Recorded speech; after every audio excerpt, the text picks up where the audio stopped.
আসসালামু আলাইকুম, কেমন আছেন সবাই? Welcome to Mongolia. আজকে আমি এশিয়া নিয়ে কথা বলবো। এশিয়ার মধ্যে যতগুলো কান্ট্রি আছে তা নিয়ে একটু কথা বলবো এবং কি মঙ্গোলিয়ার সাথে সেটা পার্থক্য করব। তাহলে আপনারা বুঝতে পারবেন, আপনাদের একটু হলেও উপকার হবে। তাই দয়া করে ভিডিওটা স্কিপ না করে ফুল ভিডিওটি দেখুন, আপনার একটু হলেও উপকার হবে। এশিয়ার অন্যতম দেশ হচ্ছে মঙ্গোলিয়া। মঙ্গোলিয়া সুন্দরের দিকে নাম্বার ওয়ান। কেন আমি নাম্বার ওয়ানে মঙ্গোলিয়াকে রাখতেছি? মঙ্গোলিয়া থাকা খাওয়া বাঙালিদের জন্য এমনকি স্যালারি খুব ভালো দিয়ে থাকে।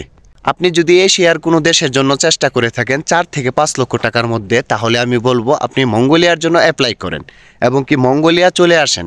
কারণ মঙ্গোলিয়ায় বর্তমানে সব থেকে বেশি স্যালারি দিতেছে।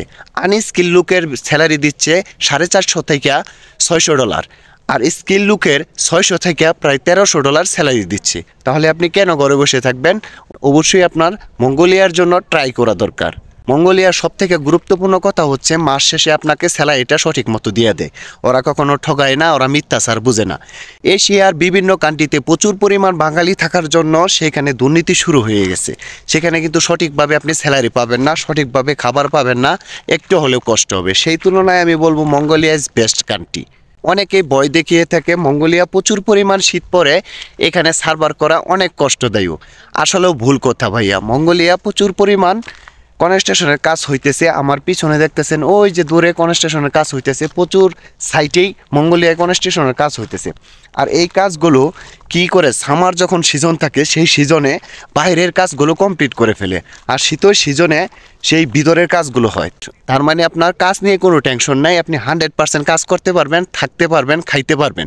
যারা ভয় দেখায় তারা নিজে অনেক ভালো আছে, ভালো একটা স্যালারি ইনকাম করতেছে, যার কারণে আপনাকে আসতে বাধা দিতেছে।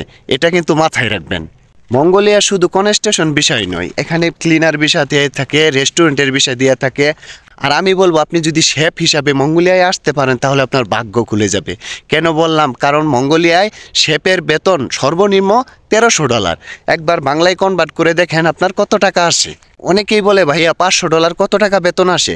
যেমন ধরেন এখন যদি 21 টাকা রেট আছে, 22 টাকা রেট আছে, 18 টাকা রেট আছে, এইরকম রেট থাকে, উঠানামা করে।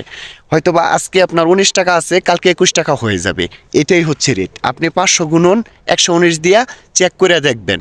তো অনেকেই জানে না, অনেকেই লেখাপড়া করে না, অনেকে বুঝতে পারে না, যার কারণে বুঝতে একটু কষ্ট হয়। তো ভাই আমি বলবো কি, সহজভাবে সরলভাবে প্রশ্নের উত্তরগুলো একমাত্র আমি রাসেল দিয়ে থাকি। তাই আমার ভিডিওগুলো বেশি বেশি মনোযোগ সহকারে দেখবেন, এতে আপনার উপকারিত হবেন। মঙ্গোলিয়া এমন একটা সুন্দর দেশ, এশিয়ার মধ্যে অন্য দেশগুলোতে সুন্দর না, আর এশিয়ার মধ্যে এরকম সঠিকভাবে স্যালারিও দেয় না। তাই আমি বলবো বাংলাদেশে বসে না থেকে মঙ্গোলিয়ার জন্য ট্রাই করে দেখতে পারেন। যদি আপনার ভিসা লাগা যায় তাহলে অবশ্যই ভালো কিছু হবে, আপনি নিশ্চিত থাকেন। কারণ মঙ্গোলিয়া প্রচুর পরিমাণ কাজের লোকে। হঠাৎ করে কথা বলতেছিলাম, এর মধ্যে এই যে শিয়ালটা চলে আসছে, আমি তো বুঝতে পারি নাই, ভয় পেয়ে গেছি। তো ভিডিও ব্লগ করতেছি, এর মধ্যে চলে আসছে। তো আপনাদেরকে দেখানোর জন্য এই যে ভিডিও করলাম। দেখেন এই দেশের শিয়ালরাও ভয় পায় না, দেখেন কত ইজি। ওই দেখেন ও পাখিটারে ধরতে গেছিল। হায় হায়। মঙ্গোলিয়ায় কিছু কিছু খারাপ সাইট আছে, এইগুলো কিন্তু তারা ধীরে ধীরে বুঝতে পারতেছে যে আমাদের কালচারগুলো, যেমন বাঙালির কিছু কালচার আছে, সেই কালচারগুলো কিন্তু তারা ধীরে ধীরে বুঝতে পারতেছে।